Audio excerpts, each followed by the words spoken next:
अगर Epstein island की photos तुम्हारे फीड पर दिख रही हैं और तुम भी सोच रही हो अचानक से हो क्या रहा है, तो आओ मैं तुमको ये पूरा shocking case short and simple में समझाता हूँ। जेफरी एप्स्टीन एक कॉलेज ड्रॉप आउट था जो 1970s में न्यूयॉर्क के एक एलीट प्राइवेट स्कूल में टीचर बना, जहाँ बहुत ही अल्ट्रा रिच फैमिलीज के बच्चे आते थे और वहां से उसके पहले इनिशियल रिच कॉन्टैक्ट्स बनना स्टार्ट हुए। उन्हीं कॉन्टैक्ट्स के थ्रू वो एक इन्वेस्टमेंट बैंक बेयर स्टेन्स में गया और उसके बाद अपनी खुद की वेल्थ मैनेजमेंट फर्म स्टार्ट करी, जहां वो इन अल्ट्रा रिच लोगों के पैसे को मैनेज करने लग गया। अब इससे वो खुद तो मल्टी मिलियनर बन ही गया, लेकिन साथ साथ उसके कॉन्टैक्ट्स बने, नेटवर्क बना with celebrities, politicians and billionaires, जिसमें रॉयल फैमिली के प्रिंस एंड्रू तक का नाम आता है। एंड देन केम 2005 जहां ये सब कुछ स्टार्ट हुआ। 2005 में फ्लोरिडा के पाम बीच पुलिस को एक कंप्लेन आती है फ्रॉम अ 14-year-old गर्ल कि एप्स्टीन ने उसको सेक्सुअली अब्यूज किया है अपने मेंशन पर। तो जब इन्वेस्टिगेशन हुई तो dozens of under age girls के एक्यूजेशन सामने आए। लेकिन इस टाइम 2006 और 8 का जो केस हुआ था, जो पहला केस हुआ था, उसका मेन फोकस एप्स्टीन का पाम बीच वाला घर था, not the infamous Epstein island. और एविडेंस में ज्यादातर फोटोज, नोटबुक्स, विटनेस स्टेटमेंट्स और फाइनेंशियल रिकॉर्ड्स थे, कुछ भी कंट्रोवर्शियल नहीं। एंड इस केस में Epstein was suspected to be a paedophile. 2008 में एप्स्टीन ने state charges of soliciting prostitution including a minor के प्ली को एक्सेप्ट किया। लेकिन आप तो मजाक देखो कि एप्स्टीन को 18 मंथ्स के लिए जेल हुई, जिसमें से 13 मंथ्स वो जेल के बाहर रहा और उसको एक स्पेशल राइट मिला कि वो दिन में 12 घंटे बाहर जा सकता है काम करने के लिए, all because of his connections and power. 2009 तक वो फॉर्मली फ्री हो गया, पब्लिक में रिलेटिवली लो की रहने लग गया, लेकिन प्राइवेटली एलिजिडली अब्यूज चलती रही। 2010s के एंड तक काफी सर्वाइवर, जिसमें से एक फेमस नाम था वर्जीनिया गिफरी, मीडिया और कोर्ट के सामने आए और उन्होंने बताया कि एप्स्टीन उन्हें और भी अंडर एज गर्ल्स को न्यूयॉर्क, फ्लोरिडा और little Saint James island aka Epstein island पर ले जाता है। This is where the infamous Epstein island पहली बार सामने आया। एंड जेफरी एप्स्टीन की क्लोज फ्रेंड गिस्लेन मैक्सवेल पे ये एलिगेशन लगा कि वो लड़कियों को मसाज जॉब्स और पैसों के लालच में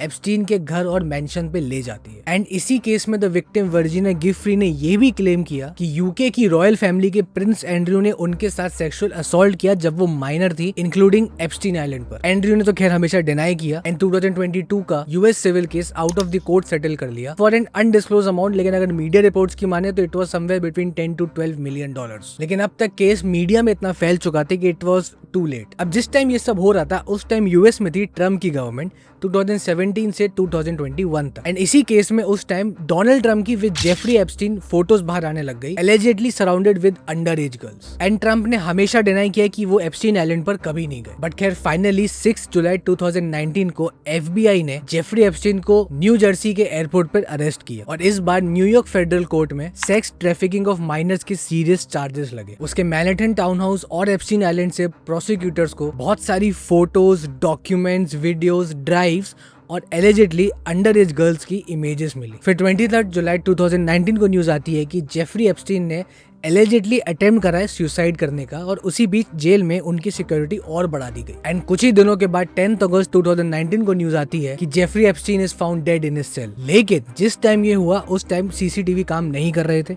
अब इसलिए ये मर्डर है या सुसाइड ये टिल डेट क्लियर नहीं है, बट गवर्नमेंट इसको सुसाइड बोलती है। अब एप्स्टीन ने 2008 वाले केस में तो कुछ क्राइम्स एक्सेप्ट किए थे, लेकिन 2019 का जो नया फेडरल केस आया उसके ट्रायल शुरू होने से पहले ही एप्स्टीन वाज डेड। इसीलिए कोर्ट में ऑफिशियली वो डिटेल नेम लिस्ट कभी सामने नहीं आई। गवर्नमेंट ने ये बोला कि उनके पास कोई फॉर्मल क्लाइंट लिस्ट नहीं है, सिर्फ कुछ scattered documents, address log, screenshots, photos, documents, PDF, drives है। एंड इसके बाद एवरीथिंग गोज साइलेंट। अब इस टाइम तक सारे फोटोज, डॉक्यूमेंट सब कुछ एफबीआई के पास है एंड इस सब कुछ सीक्रेट रखने का डिसाइड किया जाता है। लेकिन नेक्स्ट इलेक्शन में ट्रम्प बोलते हैं कि अगर इस टाइम वो इलेक्शन जीत जाते हैं तो वो एप्स्टीन फाइल को पब्लिक कर देंगे। इसीलिए अभी प्रेसिडेंट बनने के बाद 19 नवंबर 2025 को ट्रम्प ने एक लॉ साइन किया जिसमें डीओजे को बोला गया कि एप्स्टीन रिलेटेड सारी फाइल्स को पब्लिक किया जाए। लेकिन वो कब होगा और कैसे होगा ये डीओजे कंट्रोल करता है, इसलिए अभी भी सब कुछ सामने नहीं आया। अब इलॉन मस्क जो ट्रम्प का पॉलिटिकल एलाय था वो एक्स पे पोस्ट करते हैं कि एप्स्टीन फाइल्स में ट्रम्प भी है एंड उसने वार्न किया ट्रम्प को कि अगर वो कुछ पॉलिसीज लाता है इंक्लूडिंग ईवी को लेकर then he will drop the big bomb. लेकिन ट्रम्प बीइंग ट्रम्प उसने वो बिल पास कर दिया जो इलॉन मना कर रहा है, क्योंकि it was an energy bill जो ईवी के सब्सिडीज को इफेक्ट करने वाला था। अब क्योंकि 19 नवंबर को ट्रम्प ने ऑर्डर ऑलरेडी साइन कर दिया था और डीओजे और एफबीआई को बोला था